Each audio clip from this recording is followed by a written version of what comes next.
الحمد لله رب العالمين والصلاة والسلام على أشرف الأنبياء والمرسلين وعلى آله وصحبه أجمعين. اللهم صل وسلم على سيدنا محمد وعلى آل سيدنا محمد. حسبنا الله ونعم الوكيل، على الله توكلنا لرضاء الله تعالى. الفاتحة.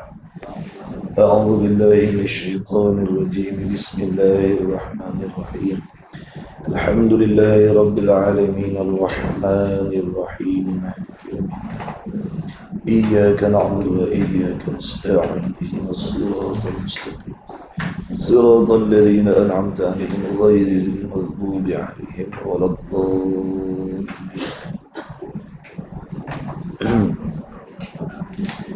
بسم الله الرحمن الرحيم. الحمد لله رب العالمين والصلاة والسلام على أشرف الأنبياء والمرسلين وعلى آله وصحبه أجمعين. سبحانك لا علم لنا إلا ما علمتنا إنك أنت العليم الحكيم. اللهم افتح علينا حكمتك وانشر علينا من خزائن رحمتك يا أرحم الراحمين. ربنا زدنا علما وفهما يا كاشف المشكلات. اكشف الحجب عنه بهذه المعاني حتى نطلع على خفيات هذه المسائل، واحفظنا من الخطأ والضلال، فأنت موافق كل أمر وأنت علام الغيوب برحمتك يا أرحم الراحمين. وهب لنا يا وهاب علما وحكمة، ولرزق يا رزاق كلنا مسهلا، وبالخير يا فتاح فافتح لنا، وبالهدى بالعلم كلنا يا عليم فضلا. اللهم علمنا ما جهلنا وذكرنا ما نسينا. اللهم اجعل أعمالنا خالصة لوجهك الكريم، إنك على كل شيء قدير، ولا حول ولا قوة إلا بالله العلي العظيم. وصلى الله على سيدنا محمد وعلى آله وصحبه وسلم. الحمد لله رب العالمين. أما بعد، والسلام عليكم ورحمة الله وبركاته.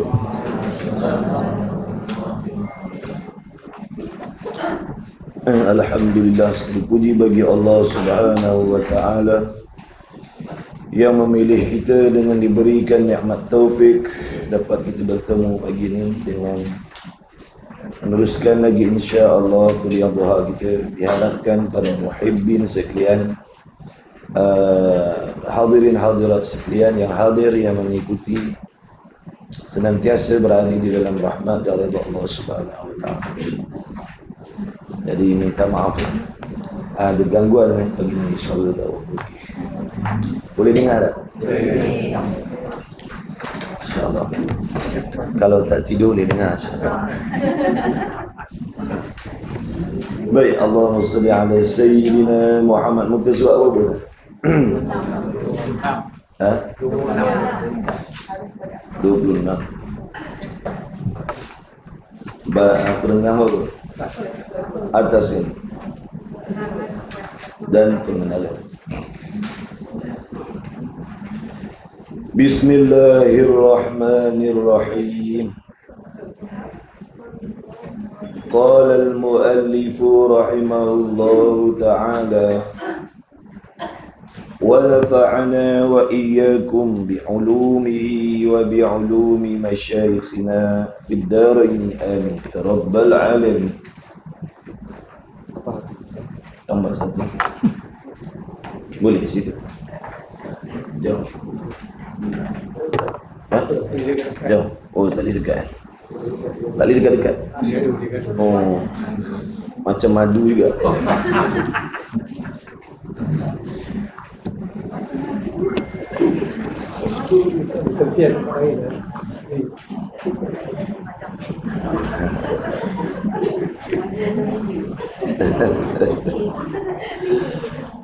Kata musannif rahimahullahu ta'ala, dan pengenalan atau ta'rif harus pada akal itu ialah, apa dia harus pada akal? Wajib pada akal dah sudah. Perkara yang akal menghukumkan mesti ada, yang tidak boleh berubah menjadi tiada, itu wajib akli. Mustahil akli, perkara yang akal kita menghukumkan mesti tiada. dan harus berakal. Itulah fungsi akal. Sebab tu kita diberi akal oleh Allah, supaya dapat kita gunakan akal kita di dalam memahami hukum hakam Allah, memahami ayat Quran, memahami hadis Nabi sallallahu alaihi wasallam, mengenal Allah Subhanahu wa taala. Selain daripada itu, fungsi akal kita ni untuk menghukumkan sesuatu itu patut atau tidak patut. Tu guna akal. Patut ataupun tidak. Jadi itu fungsi akal, menghukumkan sesuatu itu patut atau tidak patut. Jadi pagi ini makna ataupun perkara yang dimaksudkan dengan harus pada akal itu ialah barang yang difikirkan dengan akal. Perkara yang difikirkan dengan akal, terima sungguhnya dan terima tidaknya. Terima tidaknya di sini dengan mana terima tidak sungguhnya. Seandainya perkara itu sungguh berlaku, akal boleh terima. Kalau perkara itu tidak sungguh pun berlaku, akal boleh terima. Itu maksudnya. Perkara yang akal kita boleh menghukum ataupun boleh menerima sungguhnya dan juga boleh menerima tidak sungguhnya. Boleh faham? Sesuatu perkara itu sungguh berlaku, akal boleh terima. Perkara itu tidak sungguh pun akal boleh terima. Itu maksud harus pada akal. Harus berakal. Barang yang difikirkan dengan akal, terima sungguhnya dan terima tidaknya. Maksud tidak sungguhnya. Dalam kitab tu tulis tidaknya. Tambah sikit bawah tu untuk kita nak mudah faham. Tidak sungguhnya. Sebab sungguh lawannya tidak sungguh. Ada lawannya? Tidak ada ataupun tiada. Adanya perkara itu akal boleh terima, tiada perkara itu akal boleh terima, sungguhnya perkara itu akal boleh terima, tidak sungguh pun akal boleh terima. Itulah maksud harus pada akal. Kalau wajib apa? Perkara yang akal kita mesti terima. Sungguhnya perkara itu akal terima. Tidak sungguhnya perkara itu akal tak boleh terima. Baik. Kerana barang itu, yakni hakikat barang itu. Kerana barang itu makna barang yang dihukumkan, barang yang difikirkan dengan akal tadi itu. Kerana barang itu, yakni kerana hakikat barang itu terima sungguh. Ingat balik definisi hukum akal apa? Perkara yang dihukumkan oleh akal. Itu mula-mula. Perkara yang ataupun sesuatu yang dihukumkan dengan akal.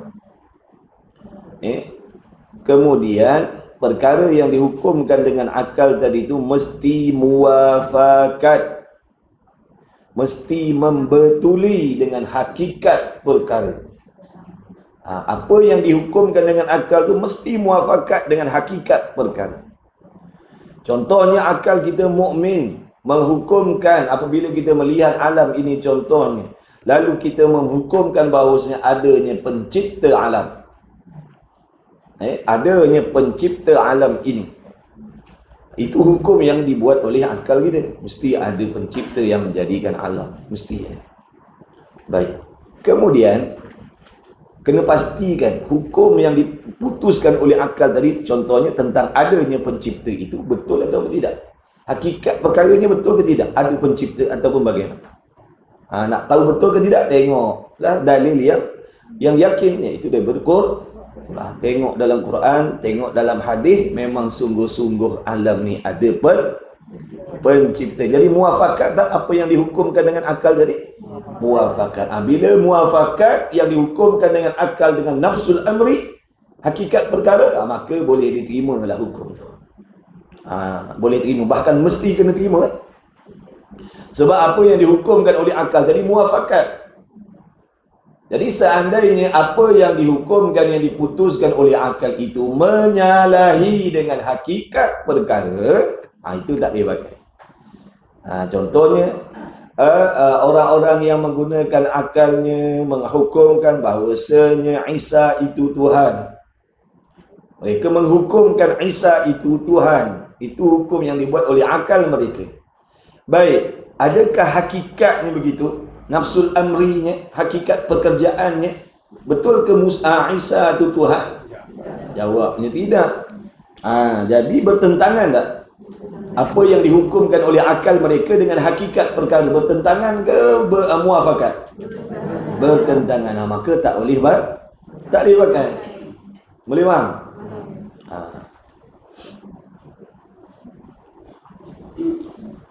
Jadi sekarang ni kenapa akal kita boleh menghukumkan, boleh terima sungguhnya perkara itu, dan akal kita juga boleh menerima tidak sungguhnya.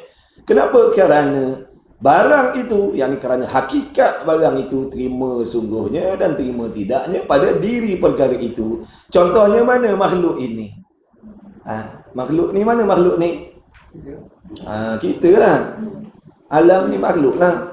Diri kita, alam, segala isi kandung alam, langit bumi, syurga, neraka, masih wallah tu. Masih wallah.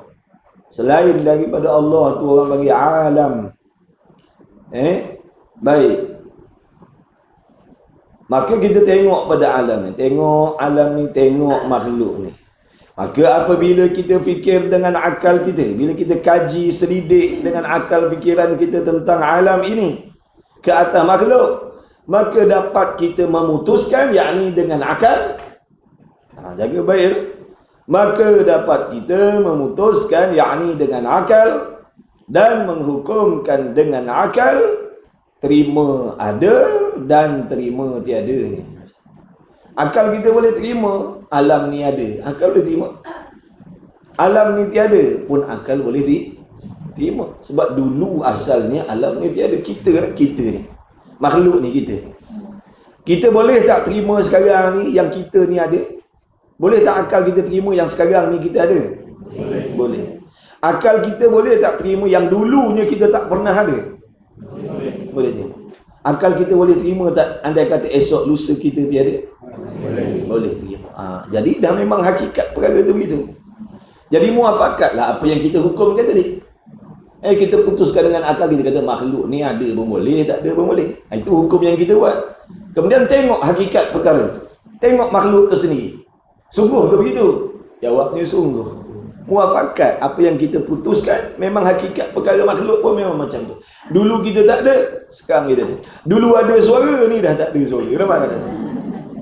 Betul. Makhluk lah tu, suara itu kan makhluk. Nampak dah. Jadi sahihlah, betul lah apa yang diputuskan oleh akal, bahawasanya makhluk ni terima sungguhnya dan terima tidak sungguhnya. Jadi contohnya makhluk ni lah, itu perkara yang harus pada akal. Jadi makhluk ni masuk di dalam hukum apa? Harus pada akal. Makhluk tu ikutlah. Ikutlah apa je makhluk, tak peduli je. Benda yang wajib adat ke, mustahil adat ke, harus pada adat ke, semua tu duduk di bawah harus pada akal. Hukum adat tu makhluk. Hukum adat yang tiga tu, semua tu makhluk. Sebab tu ketiga-tiga hukum akal, ketiga-tiga hukum adat tu, ketiga-tiga hukum adat tu, wajib adat, mustahil adat, harus adat, ketiga-tiga ni duduk bawah harus pada akal. Boleh? Boleh ke tidak? Boleh tidur ke apa?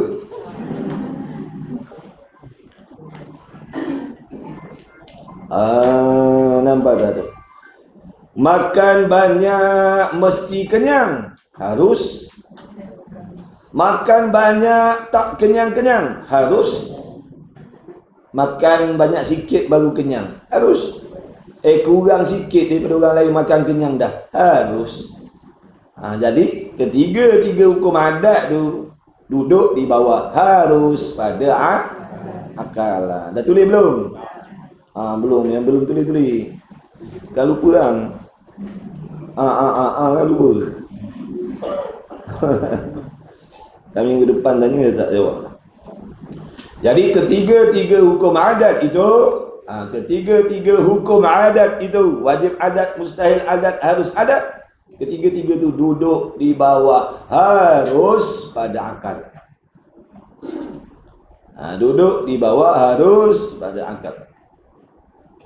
Ketiga-tiga hukum adat itu jangan tukar. Puak-puak W dia tak faham benda ni. Dia tak ngaji sifat dulu. Puak-puak WWF tu. Dia tak ngaji kau ni. Sebab tu dia tanya, siapa yang menghukumkan Tuhan tu ada? Oh, dia tanya. Siapa yang menghukumkan Allah Ta'ala tu kuasa? Oh, dia tanya gitu. Biasanya Allah yang menghukumkan wajib sembahyang. Allah yang hukumkan wajib puasa. Allah yang hukumkan wajib haji dan sebagainya. Ni sekarang ni, siapa yang mewajibkan Allah tu ada, siapa yang menghukumkan wajib Allah tu sedia kala, siapa yang menghukumkan? Akal lah yang menghukumkan. Sebab tu kita panggil hukum akal. Nampak tak? Kan daripada awal itu kita ngaji hukum adat apa? Hukum syarak apa hukum syarak? Hukum adat apa hukum adat? Hukum aradi apa hukum aradi? Hukum akal apa hukum akal? Nampak tak? Sebab tu dalam ilmu Zuluddin ni dia ajar benda-benda tu. Supaya kita boleh bezakan yang hukum syarak benda lain, hukum akal benda lain, hukum adat benda lain. Dia tak ngaji hukum akal, sebab tu akal dia tak sihat. Sebab tu akalnya boleh terima benda mustahil berlaku pada Allah. Akalnya boleh terima benda. Akalnya boleh terima kalau Tuhan tu seperti makhluk. Dia boleh terima, dia akal ni. Akal kita tak boleh. Akal kita tak boleh terima yang Tuhan tu serupa makhluk. Nak kata Tuhan bertempat, tak boleh, akal tak boleh terima. Sebab menyalahi dengan Quran. Nampak tak? Jadi nak fahamkan Quran hadis tu kena guna akal, bukan guna kepala lutut. Faham ni tak?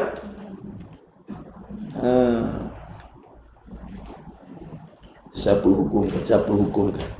Buang akal kau tu. Jangan guna akal. Guna kepala lutut. Nak mengelirukan orang tu, nak mengelirukan orang.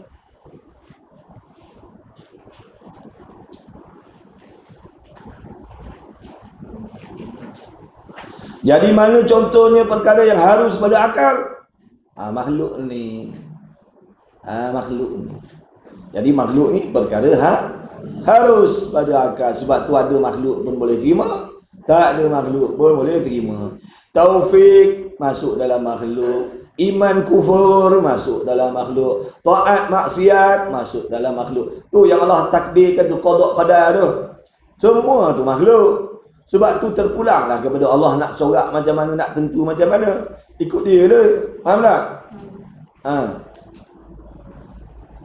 Sehat, sakit, untung, rugi, jodoh, tidak, bini, laki ke apa benda, semua masuk dalam makhluk lah tu. Ni kita makhluk je manusia. Makhluk je manusia. Yang lain tu bukan makhluk. Semua ni kan perbuatan Allah. Semua ni kan makhluk ciptaan Allah. Sebab tu orang suruh mengaji. Mari mengaji. Tak mahu, sombong. Rasa pandai dah. Rupanya banyak benda yang penting kita tak tahu. Lepas tu nak salahkan Tuhan. Orang suruh kenal Tuhan tak mahu. Dia kata aku dah kenal dah. Tuhan tu nama dia Allah. Tak ada Tuhan selain Allah. Tu orang kafir pun tahu cakap benda tu. Kefahaman tu. Setakat mana kefahaman? Kenapa Tuhan buat macam ni? Kenapa Tuhan buat macam ni? Kenapa dia mengaturkan? Dah dia Tuhan, ikut dia lah. Kau nak persoalan kau, siapa kau? Allah suruh kau beribadat, bukan soal kerja dia. Tugas kita apa? Beribadat. Gunakan akal untuk mentaati perintah Allah. Tu kerja kita. Allah suruh solat, Allah suruh ngaji, Allah suruh puasa, suruh tutup aurat. Tentang siapa neraka syurga tu Allah atur, tu urusan Allah, bukan urusan kita. Ta'adilah Tuhan takdirkan Yang tu kafir kemudian mati masuk neraka, yang tu Islam diberi taufik oleh Allah masuk syurga. La ilaha illallah. Tu tak kenal Tuhan lah, tu tak kenal Tuhan.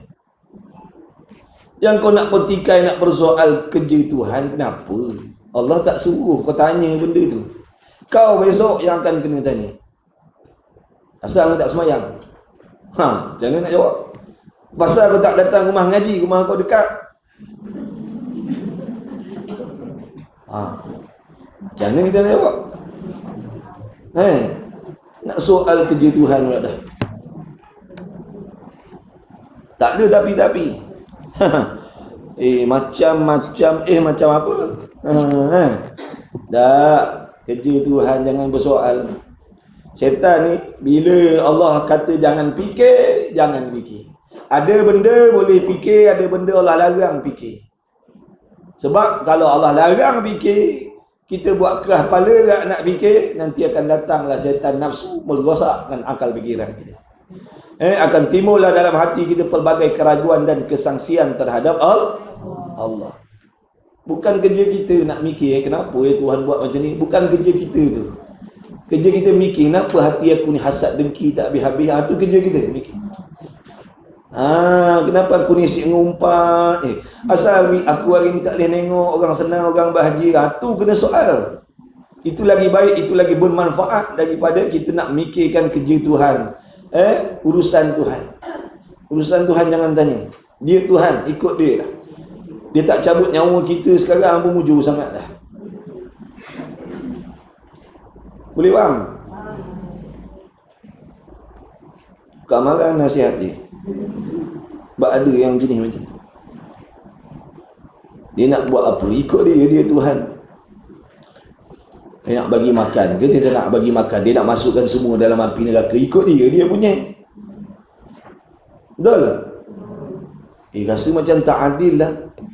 Siapa engkau nak hukum tak adil kat Tuhan? Siapa kita nak hukumkan tidak adil pada Tuhan? Siapa kita? Faham ke tidak maksud adil tu apa? Dia humban makhluk dia, ikut dia. Dia nak humban makhluk yang dia buat, dalam api yang dia buat, ikut dia lah. Allah bagi kau akal, kau gunakan akal untuk bertikaikan Tuhan itu balik. Terima kasih pun tidak. Habis, kemudian ngaji, jangan malah ngaji. Dah agak pandai. Berdoain, berdoain ni budak-budak kecil ni. Dah sekolah rendah ni berdoain ni.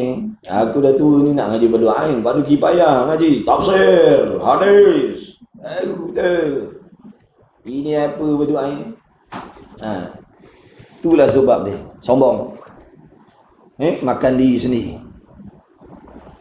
Orang yang sombong ni Allah akan halang dia daripada mendapat benda yang sebenar. Selagi tak buang sombong tu, selagi tu Allah akan tegah dia dapat benda yang sebenar.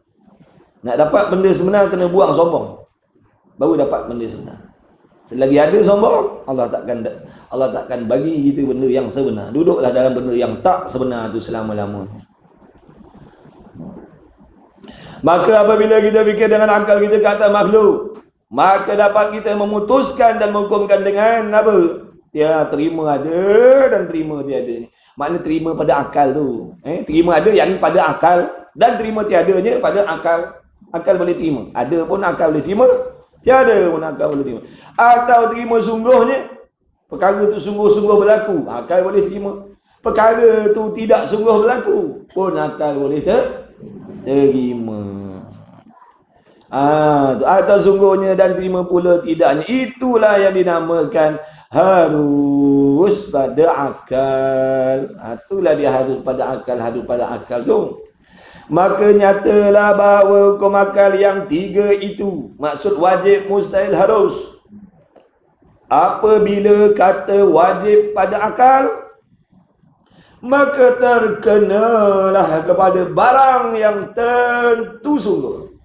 Bila sebut wajib akli, nak menunjukkan perkara yang tentu sungguh, mesti sungguh. Boleh tambah sikit situ. tentu sungguh, mesti sungguh. Boleh. Bila sebut perkara wajib akli, tentu sungguh perkara itu. Benar sungguh perkara itu. Mesti sungguh perkara itu. Contohnya mana? Adanya Allah Ta'ala.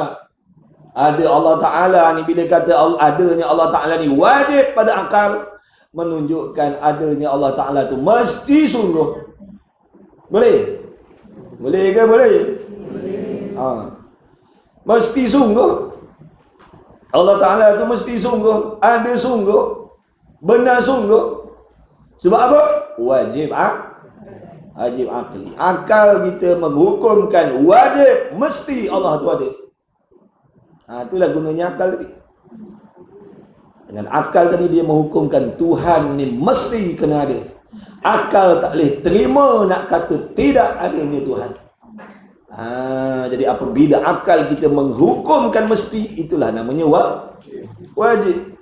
Hukum akal. Hukum akli. Akal menghukumkan perkara itu mesti ataupun tidak mesti, sungguh ataupun tidak sungguh. Itulah guna akal di antaranya. Sebab tu akal kita ni jangan dibiarkan semata-mata akal. Kena jaga dia dengan agama, akal. Akal kita ni kena dijaga oleh ilmu agama, kefahaman agama, pengenalan kepada Tuhan. Akal kita ni jangan dibiarkan akal kita terkontang-kanteng, bersendirian. Kelak nanti dia akan dipengaruhi oleh nafsu dan syaitan. Kalau kita tak jaga akal kita dengan agama, dengan ilmu, yang jaga, yang kontrol, yang pantau akal kita ni nafsu dan syaitan. Sebab tu kita kena banyak mengaji supaya akal kita jadi kuat. Jadi teguh, jadi kuat, jadi mantap, jadi cemerlang. Tidak seperti akal orang yang tidak beriman dengan Allah. Ngaji, jangan malah ngaji. Ngaji.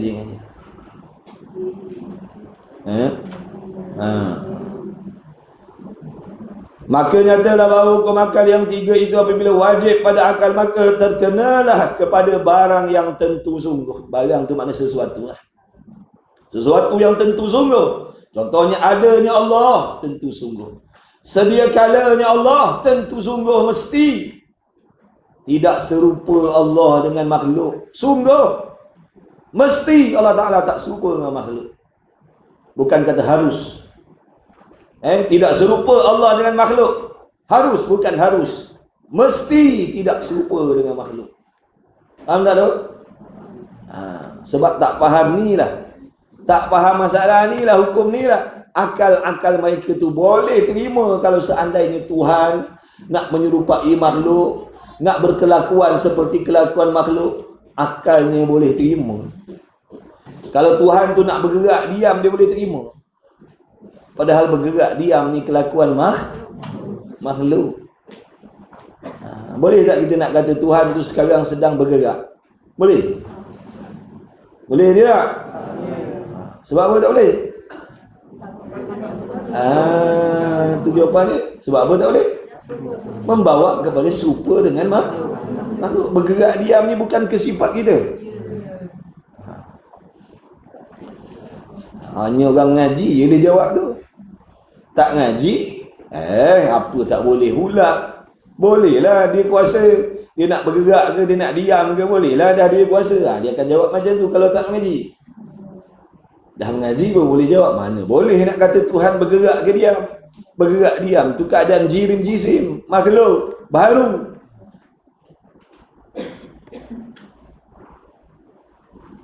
Banyak benda nak kena ngaji. Ngaji oi.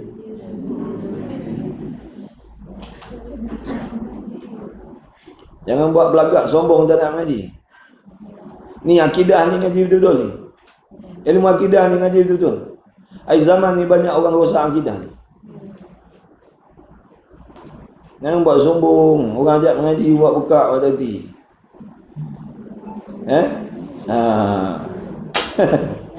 Sungguhlah. Sayang. Kalau tak sayang, biarkan je. Ikutlah.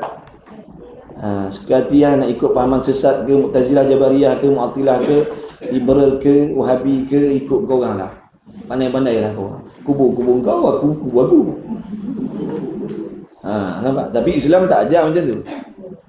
Islam tak ajar macam tu.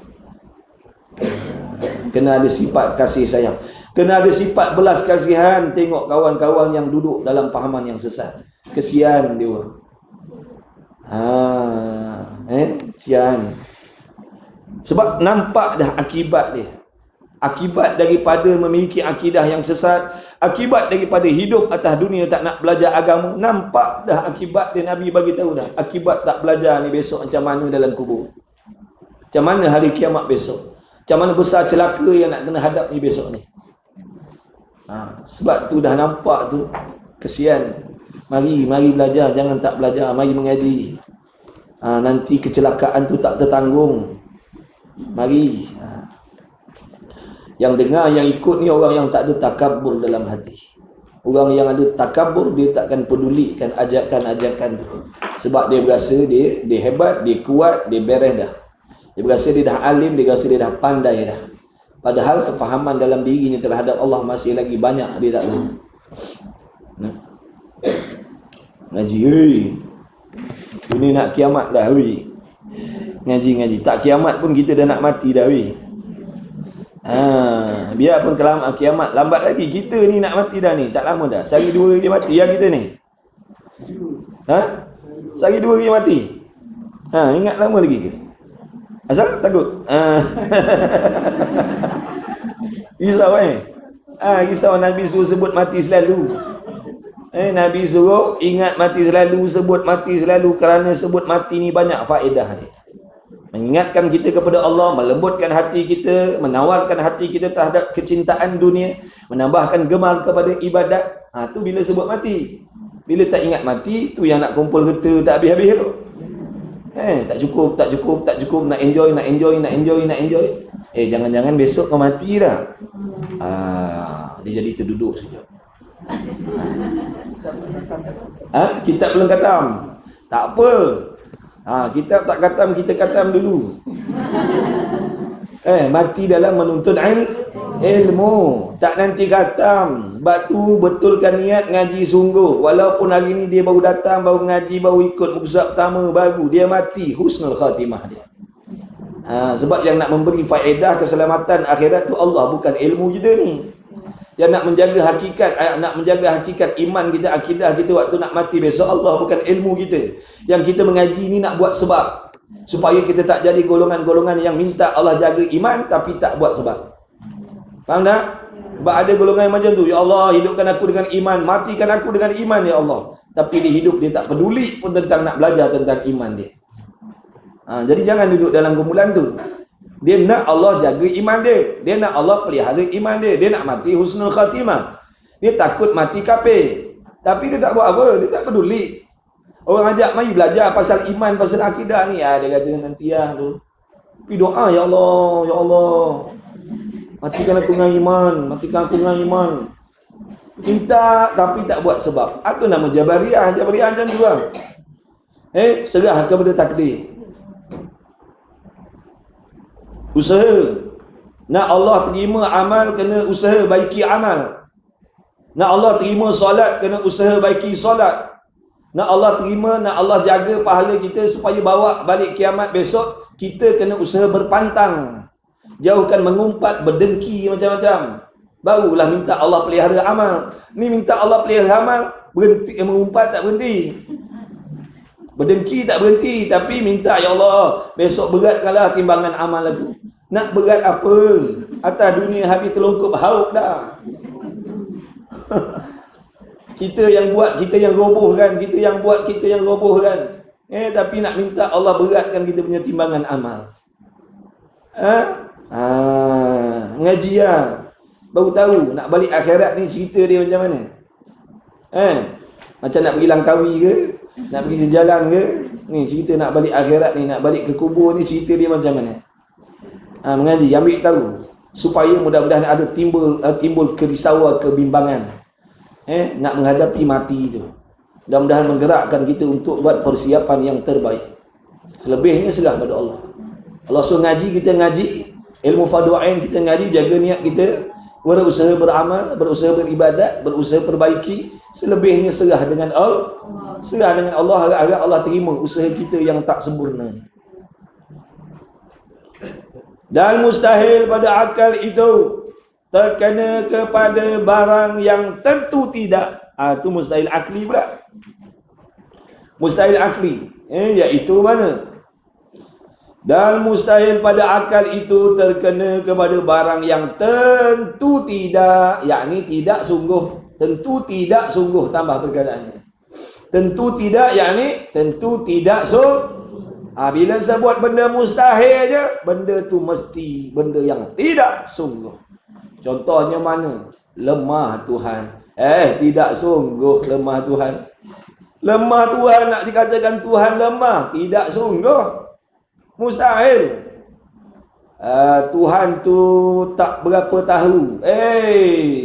Mustahil Tuhan tak berapa tahu. Tuhan baru tahu. Tidak sungguh. Mustahil. Tidak ada istilah baru tahu pada Allah. Baru tahu ni ilmu makhluk. Allah tak boleh kita nak gunakan istilah baru tahu. Tuhan baru tahu. Tak boleh. Baru tahu tu sifat ilmu makhluk. Allah baru tahu hari ni kita susah. Allah baru tahu hari ni kita ada masalah. Ya ke? Dah, Allah dah sedia kala tak? Bukan baru tahu. Ngaji jangan buat belagak sombong macam dah kenal Tuhan. Jangan buat belagak sombong macam dah faham tentang Tuhan. Tu belagak sombong lah tu. Tak nak mengaji punya pasal, berasa dah pandai, berasa dah kenal Tuhan. Letakkan sifat macam tu pada Allah. Allah baru tahu kata dia. Itulah tanda tak kenal Tuhan. Baru tahu tu bukan sifat Tuhan. Baru tahu tu sifat makhluk.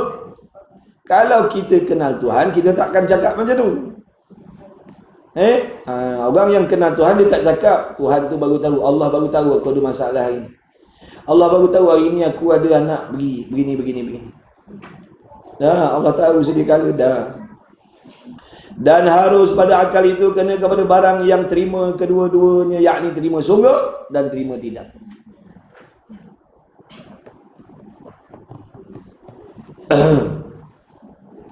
Dan harus pada akal itu kena kepada barang yang terima kedua-dua. Apa maksud terima kedua-dua? Sungguh pun akal boleh terima, tidak sungguh pun akal boleh terima. Berlaku pun akal boleh terima, tidak berlaku pun akal boleh terima. Sebab semua tu duduk di bawah harus pada akal. Kodok-kodar kita tu kan, kodok-kodar kita tu, kau umur kau berapa, anak kau berapa, bini kau berapa, semua tu Allah dah tentukan, dah sedia kali lagi. Salah ke Allah tetapkan begitu? Tak salah lah, kena pada tempat lah. Ikut dia nak takdir macam mana orang ni, bini dia bagian, laki dia bagian, anak dia bagian, anak dia banyak ni, orang tu tak ada anak, ikut dia lah. Itulah namanya ujian. Allah nak uji betul ke kita ni yakin dengan qada dan qadar Allah. Kalau baca rukun iman kan bukan main bergabuk bergasap kita baca. Percaya kepada Allah, percaya pada malaikat, percaya pada kitab-kitab, percaya pada qada qadar. Bukan main bergasap baca. Bila Allah uji, macam tak pernah baca pula dah. Tak boleh terima dah. Tak boleh terima takdir. Siapa? Sebab apa you tak boleh terima takdir? Sebab apa? Apa alasan you tak boleh terima takdir? Apa alasan you? Sebab Allah tak ikut kehendak you ke? You nak Tuhan ikut kehendak you ke? You siapa? Dulu you tak pernah ada. Tuhan ciptakan you. Kemudian Tuhan bagi you akal fikiran. Tuhan bagi you makan minum. Tuhan jaga you daripada bala, daripada kesusahan dan macam-macam, sehingga you boleh hidup sampai sekarang. Nampak tak? Jadi apa masalah yang you tak boleh terima ketentuan Tuhan tu? You lebih tahu daripada Tuhan, you lebih faham daripada Tuhan. Cik jawab. Cik kena jawab. Konon-konon lah. Kok boleh jawab besok, dah mati besok dia jawab. Kalau boleh jawab nanti jawapan tu ingat kan. Mati besok bawa jawapan tu. Macam mana kita nak jawab? Besok Tuhan tanya, kenapa awak tak boleh terima takdir? Kenapa kamu tak boleh terima takdir aku? Kenapa kamu tak redha dengan aturan aku? Kita nak jawab apa?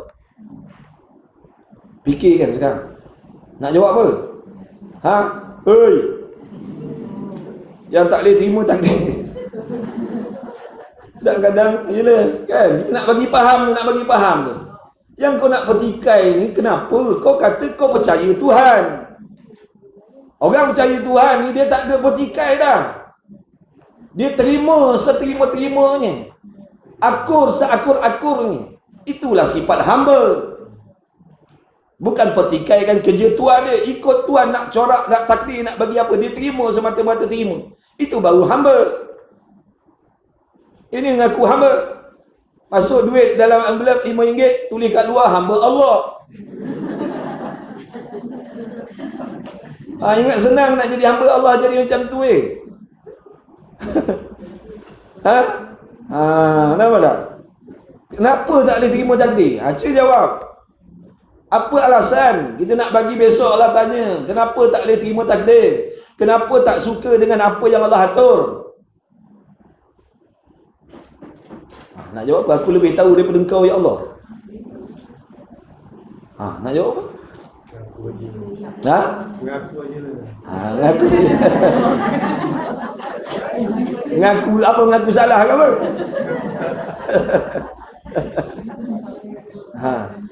Betul. Kita akan ditanya kan? Besok kalau kita sekarang ni banyak takdir Tuhan yang kita tak boleh terima, takdir Tuhan tak boleh terima. Apa jawab? Apa alasan? Cuba bagi alasan. Apa alasan kita tak boleh terima takdir Tuhan? Adakah Tuhan tu wajib ikut kehendak kita? Ataupun kita yang nak ikut kehendak Tuhan? Kalau dia kenal Tuhan dan dia mengaku yang diri dia hamba, dia akan macam tu, dia akan terima kehendak Tuhan. Ikut Tuhan dan nak corakkan apa, aku terpaksa terima kok mana-mana aku kena akur, sebab dia lebih tahu daripada aku. Walaupun benda tu tak sedap, tak seronok, pahit, pedih dan sebagainya, aku kena terima. Itulah ketentuan dia. Dia maha adil, dia maha mengetahui lebih daripada aku lagi. Aku pun tak tahu apa yang terbaik untuk diri aku. Tapi dia mengetahui segala-galanya. Barulah lulus. Ini baca. Cahaya kodok pada. Bergasap baca. Bukan main hafal lagi.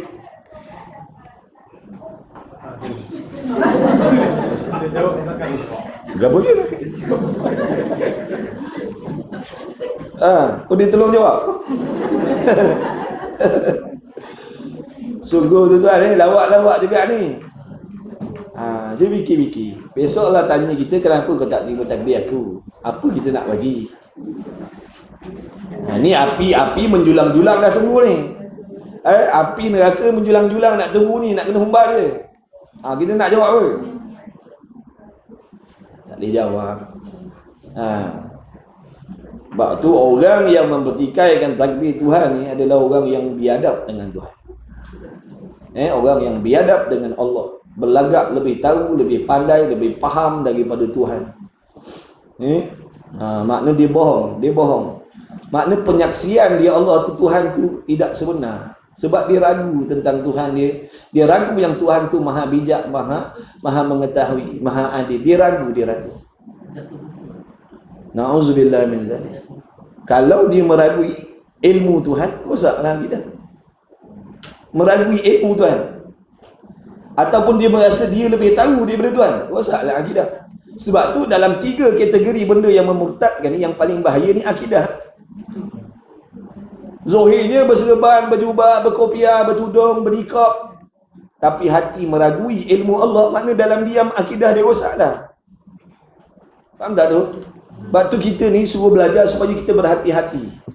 Bila datang bisikan-bisikan yang nak mengajak kita supaya meragui Tuhan, kita boleh sepak. Kita boleh tolak. Dia datang, tetap datang tu bisikan daripada syaitan. Bila kita ada ilmu tentang Tuhan, kita boleh tolak benda tu. Ini semua mustahil. Allah Maha Adil. Allah Maha Adil. Allah mengetahui segala-galanya. Aku hamba yang lemah, yang dhaif. Wajib aku terima. Sebab dia tahu apa yang dia buat. Aku tak tahu. Bagi orang yang ada ilmu boleh tolak, tak ada ilmu tu tadi. Dia akan pertikaikan. Itulah. Ulama pesan mari ngaji tauhid.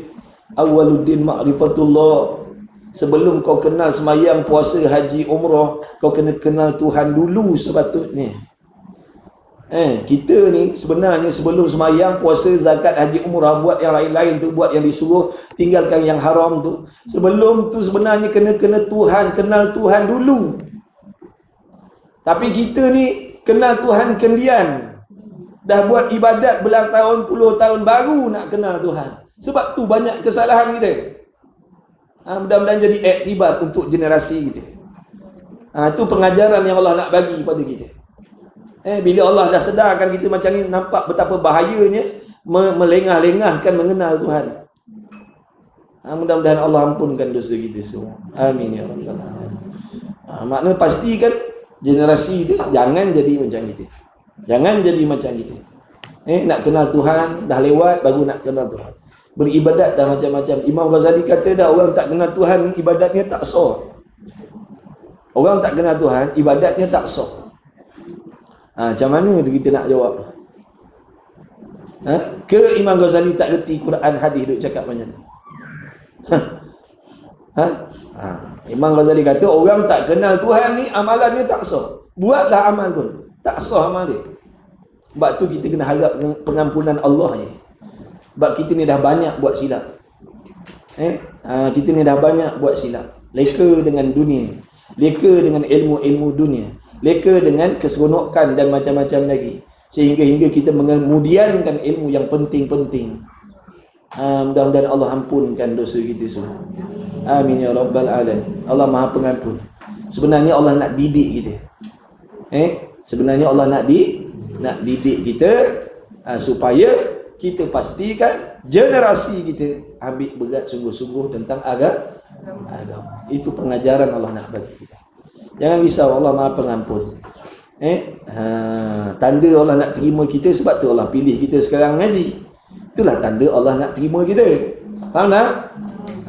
Sangka baik dengan Allah tu hukumnya wajib. Mengampunkan tu masuk dalam perkara yang harus bagi Allah. Harus bagi Allah nak ampunkan.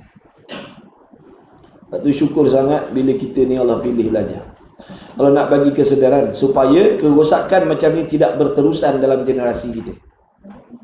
Kalau Allah tak sedarkan kita hari ni, boleh jadi cucu cicit ciak kita pun akan ikut langkah kita juga.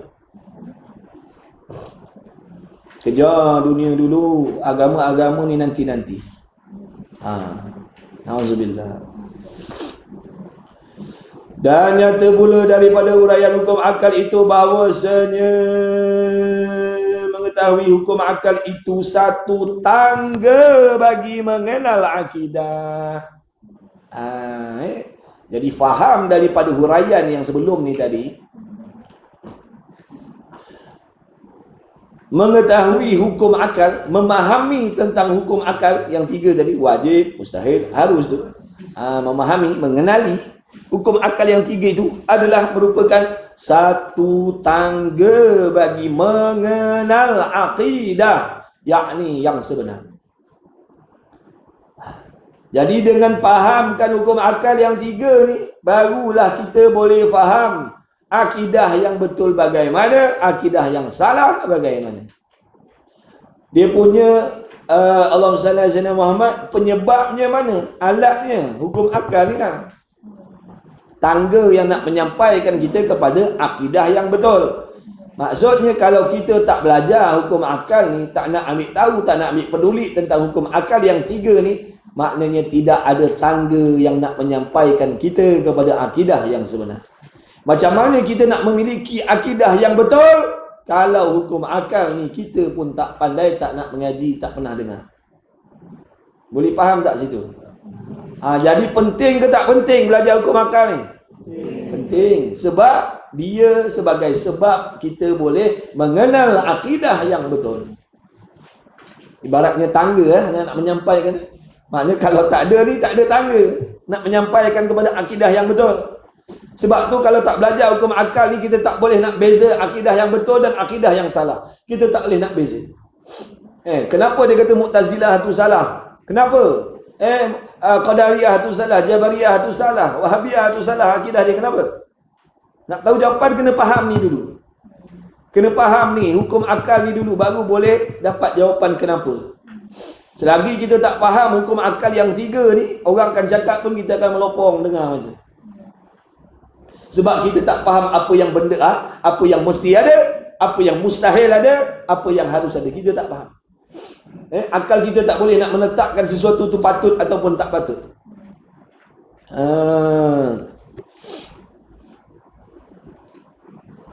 Jadi penting ngaji ni, hukum akal ni penting kena tahu.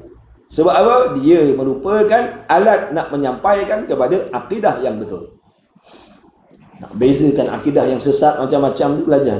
Bila faham hukum akal ni, insya-Allah akan nampak yang salah-salah tu. Boleh beza, oh yang ni betul, yang ni salah. Ini faham yang betul, ini fahaman yang salah.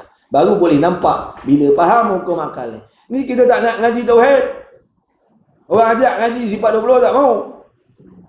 Mari dah ngaji sifat 20 ni ah. Kitab RM8 je, bukan mahal pun. Dalam ni lah ada cerita tentang hukum akal tadi. Tapi bila orang ajak ngaji tak mau. Nantilah, tak penting lah. Biar dulu. Ini pahaman yang pelik-pelik. Macam-macam masuk dalam negara kita. Macam mana kita nak bezakan? Macam mana kita nak bezakan kalau benda ni kita tak faham? Ngaji. Ngaji oi. Ngaji ngaji. Kan kena bayar pun. Ngaji. Esok lusa kita nak mati dah. Jangan lambat-lambat. Kemudian dan teguh akidahnya. Nampak tak? Yang pertama, dengan memahami hukum akal tadi, kita boleh kenal akidah yang betul. Kalau tak belajar hukum akal, tak kenal, tak pasti akidah yang betul macam mana, akidah yang salah macam mana, tak kenal. Bila belajar hukum akal ni baru kenal. Oh begini akidah yang betul. Oh begitu akidah yang salah. Dah kenal lah tu. Kemudian yang kedua, dengan memahami hukum akal ni jadi teguh akidahnya, mantap akidahnya, takkan bergoyang, takkan berganjak. Datanglah profesor mana pun duduk ceramah, Tuhan duduk atas langit, Tuhan turun naik langit, Tuhan ada tangan kaki, aku tak percaya. Kau profesor tak profesor, kau doktor kau tak doktor, aku tak percaya. Nampak tak? Sebab dia dah reti, dia dah boleh beza akidah yang betul, akidah yang salah. Kalau kita tak reti ni, tu lah mentang-mentang yang cakap tu profesor, doktor, PhD, kita terima bulat-bulat. Dia kata Tuhan bergerak diam pun kita terima. Dia kata Tuhan ada tangan kaki pun kita terima. Dia kata Tuhan duduk atas langit pun kita terima. Sebab apa? Profesor yang cakap. Profesor ni tak semuanya betul. Orang kafir Yahudi pun berapa ramai profesor betul. Kalau atas dasar profesor mesti betul, baik ikut profesor Yahudi tu. Kalau betul alasan kita nak terima bulat-bulat perkataan dia sebab dia profesor, Yahudi pun ramai profesor, doktor pun Yahudi pun ramai. Tentu dia arah ikut yang tu. Kalau atas alasannya doktor, profesor mesti betul. Tak, geram lah pula. Kita dah pahaman tu tak peduli lah. Pahaman tu kalau betul, tak peduli profesor tak profesor pakai. Kalau pahaman tu salah, profesor ke doktor ke tolak. Jangan atas lesen doktor, atas lesen profesor, atas lesen PhD, semua betul yang dia cakap. Yang tak ada PhD ni salah, yang tak ada sijil ni salah. Saya tak ada sijil. Contoh saya tak ada sijil. Saya mengaji, belajar setakat tingkatan 3 contoh. Saya kata hari-hari kita kena solat 5 waktu. Nak pakai ke tidak? Kenapa nak pakai? Saya tak ada sijil. Situ pandai pula.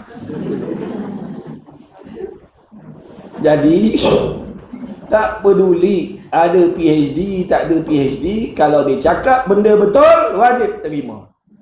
Kalau dia cakap benda salah wajib tolak, walaupun dia ada PhD tak PhD. Faham?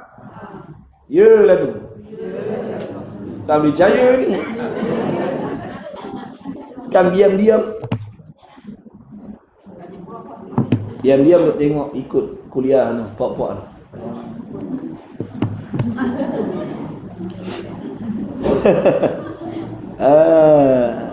Lagi. Ingat tu. Jadi yang ada PhD, profesor jangan berasa hati lah. Saya bukan nak kata saya nak cakap tu tadi. Kalau kamu tak peduli, kamu ada PhD ke doktor, bila akidah kamu betul-betul. Kalau salah. Jangan kita nak membetulkan yang salah dengan sebab yang bercakap tu ada profesor. Dia doktor. Jangan macam tu. Tak adil lah.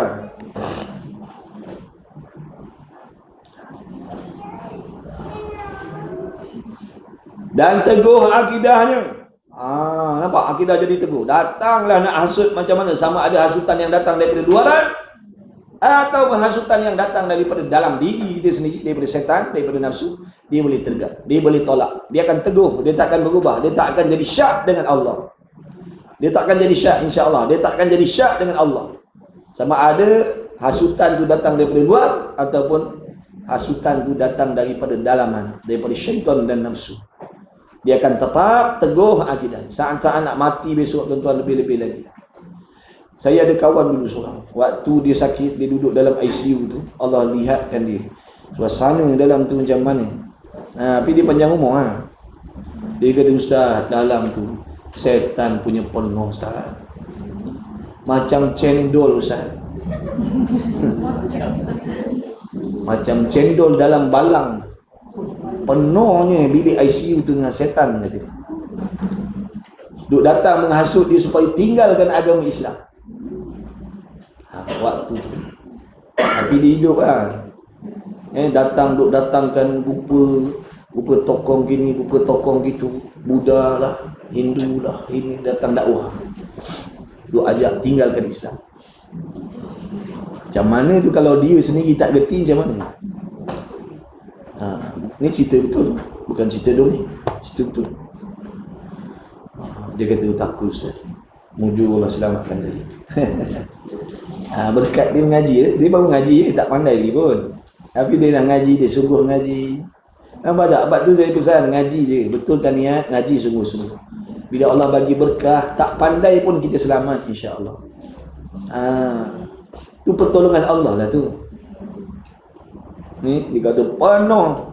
Dia kata waktu tu ustaz saya zikir dalam hati, ya Allah, ya Allah. Syaitan tu kata apa? Kau tak payah berzikir lah, kata.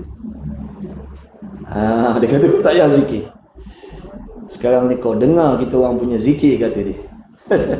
Lepas tu dia kata tak tahu apa bunyi, apa mandaram tak tahu. Dia kata tak apa bunyi yang syaitan ni duk baca ramai-ramai tu. Dia kata takut tak. Kan tempat ICU ni tempat memang orang pada adatnya nak pindah alam tak. Jadi itulah peluang dan kesempatan yang terakhir yang puak-puak tu akan gunakan untuk menggelincirkan iman kita. Jadi kalau Allah tak tolong kita macam. Sebab tu sekarang kita kena usaha belajar. Harap-harap Allah tolong kita. Bukan ilmu ni yang nolong kita, Allah yang nolong kita. Tapi ni kita buat sebab. Bila kita hidup, ambil peduli, ambil tahu, ambil berat, takut rosak akidah, tu orang panggil buat sebab. Mudah-mudahan Allah bantu kita. Ini dah waktu hidup tak peduli. Ada Tuhan, tak ada Tuhan, tak percaya. Apa sifat Tuhan, tak peduli. Tapi mati nak Tuhan tolong. Nampak tak? Ngaji sungguh-sungguh. Betulkan niat, ngaji sungguh-sungguh. Pandai tak pandai itu bukan urusan kita. Kemudian, tu nak cerita, teguh akidah. Kalau goyang akidah, habislah. Na'udzubillah. Goyang akidah, rosaklah. Boleh jatuh kepada kufur lah bila dah goyang. Kerana akidah itu pengakuan di dalam hati seseorang. Akidah ni apa? Pengakuan dalam hati seseorang. Benda tak nampak. Kopiah sama kopiah. Tudung sama tudung. Rupa-rupanya dalam hati si A, dia mengaku Tuhan benda lain, yang si B mengaku Tuhan cara lain. Pengakuan dalam hati. Maka tidak dapat pengakuan itu. Maksudnya tidak dapat pengakuan yang sebenar. Maka tidak dapat pengakuan itu, yakni pengakuan yang sebenar, melainkan dengan mengerti hukum-hukum akal yang tiga itu. Alah. Kau takkan, makna kita takkan dapat memahami ataupun mengetahui pengakuan yang sebenar, melainkan apabila kau memahami, mengerti hukum-hukum akal yang tersebut itu. Dan orang yang tidak mengerti hukum-hukum akal tersebut, orang-orang yang tak tahu, tak faham tentang hukum akal yang tiga tadi, terkadangnya tidak ada akidah sedikit pun. Makna kadang-kadang dalam hatinya tak ada pegangan langsung tentang Allah. Tak ada pegangan langsung tentang Allah. Tak cara. Tak ada cara, tak peduli tentang akidah. Tuhan tu mesti ada, dia tak peduli. Tuhan tu mesti ada ke? Dia tak peduli. Tuhan tu mesti kekal, Tuhan tu mesti tak serupa, dia tak peduli. Dia tak ada masa nak ambil tahu tentang benda tu. Yang dia tahu apa? Yang dipikirkan, makan, seronok, kaya, gaya, mewah, enjoy. Itu je dalam fikiran dan hati dia. Tentang Tuhan, tak ada masa nak fikir. Tak ada masa. Tak ada masa. Pasal Tuhan ni nantilah. Ada masa untuk fikir. Sekarang ni tak ada masa lah. Ada manusia macam tu. Jangan kata tak ada. Ada jenis manusia macam tu. Sebab tu dalam kitab ni sebut, kalau tak tahu tentang hukum akal yang tiga ni, kadang-kadang tidak ada akidah sikit pun. Apa maksud tak ada akidah? Tak ada pegangan dalam hati terhadap Allah. Kalau dengar Allah ni, dia dengar sambil lalu macam tu je tak? Dia dengar sambil lalu je. Bukan kata Allah tu mesti sungguh-sungguh ada Allah.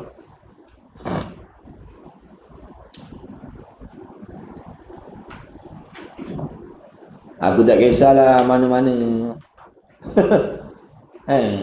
Tuhan tu bertempat ke, tak bertempat ke, mana-mana pun tak kisah, kata dia. Tu tak ada pegangan lah tu. Tak ada pendirian. Na'udzubillah, ya Allah. Terkadangnya tidak ada akidah sedikit pun, yakni tidak ada pegangan di dalam hatinya.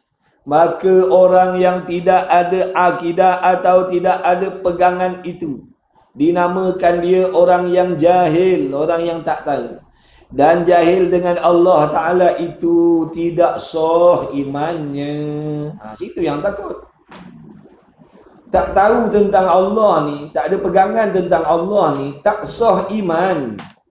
Walaupun dia semayang, iman dia tu tak sah. Awal kitab hari tu dah beritahu, iman benda lain, Islam benda lain, betul? Islam tu maknanya semayang, puasa. Iman ni makna pegangan dalam hati. Jadi meskipun dia semayang, dia puasa, dia haji, apabila pegangan dalam hatinya tak ada, maknanya dia orang yang semayang tapi tidak beriman dengan Allah. Orang tak beriman dengan Allah ni kekal dalam neraka besok. Walaupun atas dunia dia semayang, iman ni tak sah. Iman ni tak sah. Tak lulus sisi Allah. Sebab itulah kita mari kita belajar ngaji. Pastikan iman kita tu betul, pegangan dalam hati tu betul. Pastikan. Sebelum mati dia nak pastikan. Dah mati nak buat apa? Dah mati baru nak pastikan iman tu betul salah. Nak buat apa? Dah terlambat dah. Lepas tu hidup ni lah, bagilah masa sikit. Asal kedekut, bakhil bukan main lagi. Kat padang bola boleh, padang golf boleh, berjam, pasar malam, pasar raya, pasar tani, laut, ke laut boleh,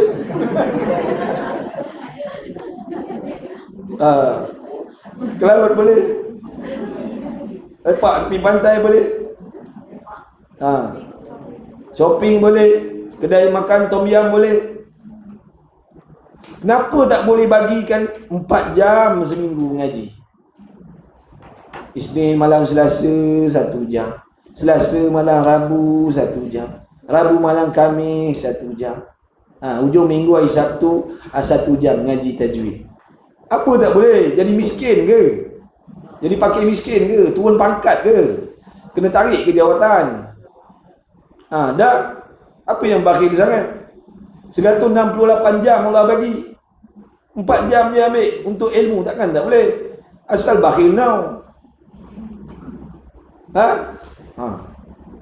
Apa asal bakhil sangat? Tentang benda tak penting kita boleh bagi 3-4 jam sehari. Tentang benda penting 1 jam sehari tak boleh. Cuba kita fikir kan? Benda tak penting 3 jam boleh buat 3 jam. Benda tak penting, benda tak ada hubung kait dengan ibadat pun. Lepak tepi laut 3 jam, tak baiki semayang kita. Betul? Duduk piknik dengan anak bini kita 3 jam tepi laut tu, boleh automatik tahu rukun semayang. Nampak kau ni semayang dah lain Hari tu semayang tak ada tumakninah, baca rukun qoli dalam hati. Ini kenapa dah ubah? Baru ni kita orang lepak tepi laut 3 jam ni yang jadi betul ni. Taknya betul. Kena mengaji. Kenapa boleh bagi lepak-lepak 3 jam dengan anak bini kita tepi pantai setiap minggu? Kenapa tak boleh 1 hari 1 jam kita belajar agama? Sedangkan 1 jam ni lah jadi asbab amalan kita yang salah jadi betul. Allah akan terima amalan kita. Kita yang untung besok. Jadi janganlah bakhil sangat. Allah bagi kita 168 jam tu.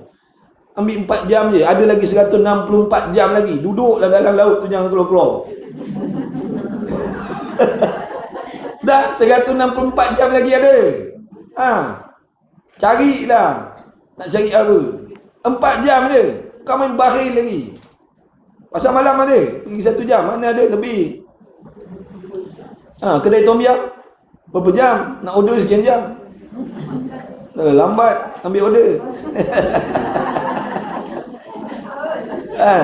Contohlah kan. Dah ni masa kan. Masa ni besok Allah tanya masa kita. Allah akan tanya masa kita ni, mana kita gunakan. Kenapa sanggup bagi masa pada benda yang tak ada hubung kait dengan ibadat? Kenapa fikir banyak kali nak bagi masa tentang ibadat? Kita tak ada jawabnya. Garanti, confirm tak ada jawabnya. Baik, cepat-cepat. Baik, kena takut, kena risau, kena bimbang. Cepat, jangan lengah-lengah dah. Jangan lengah-lengah dah. Buat jadual, cepat-cepat. Jangan buat je, tapi tak pergi. Allah. Maka orang yang tidak ada akidah atau pegangan itu dinamakan orang jahil, dan orang jahil dengan Allah Ta'ala itu tidak sah iman. Dah kalau tak sah iman, apa jadi ibadat kita, tuan-tuan? Apa jadi pada ibadat kita kalau tak sah iman? Apa jadi semayang kita? Apa jadi haji umrah kita? Apa jadi wakaf-wakaf kita tu? Apa jadi zakat-zakat kita tu? Apa jadi buat baik kita pada anak bini kita? Apa jadi maknanya khidmat isteri kepada suami? Apa jadi kalau imannya Allah tak terima? Dah nak balik mati besok nak bawa amalan apa? Iman tak ada ni, amalannya Allah tak terima. Apa pahala yang kita nak bawa balik? Nak bawa balik pahala apa? Allah tak terima amal sebab imannya salah. Dan apabila tidak sah imannya, tidak sah agamanya. Bila iman tak sah, agama ni pun tak sah. Maksud tak sah ni, agama di sisi Allah, bukan agama atas dunia. Sisi Allah tu, agama di Islam, Allah tak terima dia sebagai orang Islam. Walaupun dekat Menalan ni tulis agama Islam. Walaupun nama Melayu Islam. Tu atas dunia. Di sisi Allah, Allah tak terima Islam dia. Sebab apa? Imannya rosak. Imannya salah. Jadi Islam ni ada dua. Satu Islam di sisi manusia. Satunya Islam di sisi Allah. Islam di sisi dunia sah dengan kita mengucap la ilaha illallah Muhammad Rasulullah. Sah dah Islam di sisi dunia. Tapi Islam di sisi Allah bukan sini. Sini. Pegangan yang betul ni lah akan mengesahkan Islam ni betul atau tidak di sisi Allah. Boleh faham? Tidak sah agamanya kerana sah agama itu terhenti atas sah imannya. Nampak tak tu? Kerana makna iman itu tasdik di hati, mengaku hati dengan sekalian barang yang didatangkan dengan dia oleh Rasul sallallahu alaihi wasallam daripada segala pekerjaan agama. Dan terkadang jadi ia orang yang tidak ada akidah. Dan terkadang orang yang tak tahu tentang akidah ni kadang-kadang jatuh kepada kafir. Dengan sebab tidak mengetahui hukum-hukum akal yang tersebut. Kadang-kadang boleh jadi asbab dia murtad dengan sebab tak reti hukum akal tadi. Kadang-kadang boleh jadi murtad dengan sebab tak faham tentang hukum akal, tak tahu tentang hukum akal. Boleh jadi asbab menarik seseorang itu kepada murtad, riddah, syirik. Seperti ni contohnya. I'tiqad, makna percaya dalam hati. I'tiqad, percaya dalam hati diam-diam. Dalam diam-diam, dalam hati ni percaya. Itu maksud i'tiqad dalam diam. Dia tak cakap. Dia diam, dia disimpan benda itu dalam hati.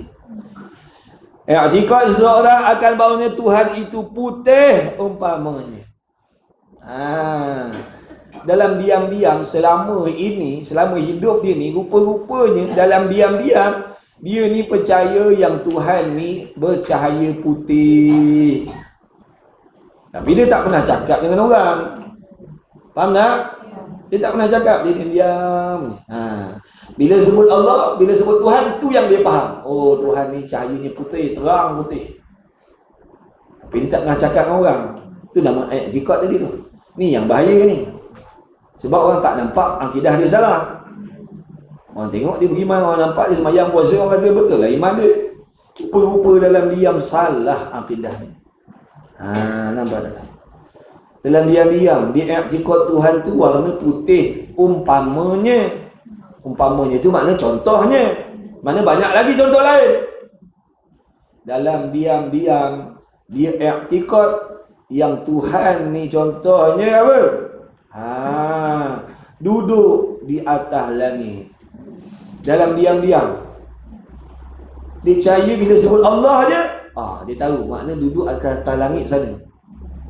Tapi dia tak pernah cakap dengan orang. Diam-diam, dia percaya je. Ya tuan-tuan. Rosak akidah tuan-tuan. Allah. Kalau jenis riddah yang jenis nampak, orang boleh tegur. Kenapa kau sujud pada berhala ni? Orang boleh tegur. Apa tadi kau cakap apa? Hukum Quran tak betul. Orang boleh dengar. Orang boleh tegur. Ni yang paling bahaya sekali. I'tiqad. Diam-diam rupanya salah akidah.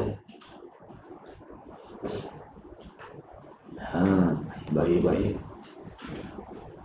Dalam diam-diam, yang dia percaya Tuhan tu bergerak diam. Dalam diam-diam, yang dia faham, yang dia pegang, Allah ni tak semua benda tahu. Dalam diam-diam, dia i'tiqad Allah baru tahu. Tapi pegangan macam tu dia simpan dalam hati dia diam. Lama dah dia pegang macam tu. Alhamdulillah. Kerana orang yang i'tiqad Tuhan putih itu contohlah. Jadi orang yang i'tiqad Tuhan tu berwarna putih ialah orang yang menyerupai ataupun orang yang menyerupakan Tuhan akan sesuatu daripada makhluk ini. Sebab itulah rosak akidah dia. Kenapa rosak akidah dia? Menyerupakan Tuhan dengan sesuatu. Maka iaitu Tuhan itu putih, mustahil atas Allah. Nak kata Allah tu warna putih, warna biru, warna hijau, warna kuning, warna merah dan sebagainya. Mustahil. Tidak sungguh.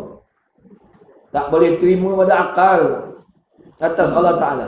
Yakni tentu tidak sekali-kali atas Allah Ta'ala. Dan orang yang i'tiqad menyerupai ataupun menyerupakan Allah Ta'ala dengan segala yang baru itu jadikan boleh bawa jadi kufur, jadi kafir. Sebab tu kita kena jaga, kena jauhkan diri kita ni, jauhkan diri kita ni, selamatkan diri kita ni. Jangan sekali-kali jatuh kepada menyerupakan Allah dengan sesuatu. Jangan. Sebab Allah tu tak serupa dengan sesuatu. Jangan diserupakan.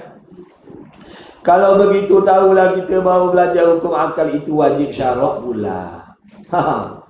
Kalau begitu, dapatlah kita tahu, dapatlah kita faham bahawasanya belajar hukum akal, memahami hukum akal yang tiga itu termasuk di bawah hukum wajib pada syarak. Apa wajib pada syarak? Perkara yang dituntut oleh Allah sebagai tuntutan yang muktamad, yang putus. Siapa buat dapat pahala, siapa tinggal berdosa. Nampak tak? Jadi belajar hukum akal ni hukumnya wajib. Kalau tak belajar berdosa. Kenapa pula jadi berdosa? Sebab akibat, asbab daripada tak belajar hukum akal ni boleh menarik seseorang kepada syirik. Sebab tu belajar hukum ada akal ni jadi wajib. Sebab kalau tak belajar boleh jatuh syirik. Sebab tak faham. Sebab tak tahu akidah yang betul yang salah. Maka apa yang nak memahamkan kita tadi tentang akidah? Hukum akal. Jadi wajib belajar hukum akal ni. Macam semayang. Semayang takkan sah dengan tidak mempelajari tentang rukun-rukun tak sah semayang kita. Boleh tak kita semata-mata nak semayang tanpa belajar rukun-rukun semayang, syarat sah semayang? Boleh semayang, tapi semayangnya tidak sah. Dan macam mana cara nak mengesahkan solat? Mahu tak mahu, kena belajarlah apa syaratnya, apa rukunnya. Bila belajar syarat rukunnya, barulah solatnya jadi sah. Kalau tak belajar, tak tahu, mengakibatkan solatnya tidak sah. Jadi ilmu tu tadi yang nak menyampaikan kepada sah solat tadi hukumnya wajib lah. Sebab kalau tak belajar hukum solat ni, batal solat. Sama lah tadi, kalau tak belajar hukum akal ni membawa kepada tidak sah iman. Jadi belajar hukum akal tadi hukumnya wajib mesti. Sebab dia alat yang nak menyampaikan kepada akidah yang betul, nak menolak akidah yang salah. Abidallah. Abidallah. Abidallah. Sorry tu Abidah. Tambihun. Akan datanglah tu. Wallahu a'lam. Minum mesti kena minum. Wallahu a'lam. Ngaji dia sungguh-sungguh. Ajak kawan-kawan kita ngaji, ajak kawan-kawan kita ngaji, dakwah mereka, jangan tinggalkan mereka. Ajak pujuk, mari belajar, mari mengaji, mari belajar, mari mengaji, jangan berhenti. Pujuk, ajak anak kita, laki kita, bini kita, kawan kita. Ajak mengaji, mari belajar agama, mari belajar, ajak mengaji. Mudah-mudahan semuanya diselamatkan oleh Allah Subhanahu wa ta'ala. Insya-Allah. Bismillahirrahmanirrahim. Alhamdulillah rabbil alamin wassalatu wassalamu ala Rasulillah. Allahumma rabbana fa'na bima 'allamtana rabbana 'allimna alladhi yanfa'una rabbana faqih ahlana wa qabati lana fi dinina ma'al qutr unsa wa dhakar. Wa sallallahu ala sayyidina Muhammad wa ala alihi wa sahbihi wa baraka wasallam. Alhamdulillah rabbil alamin.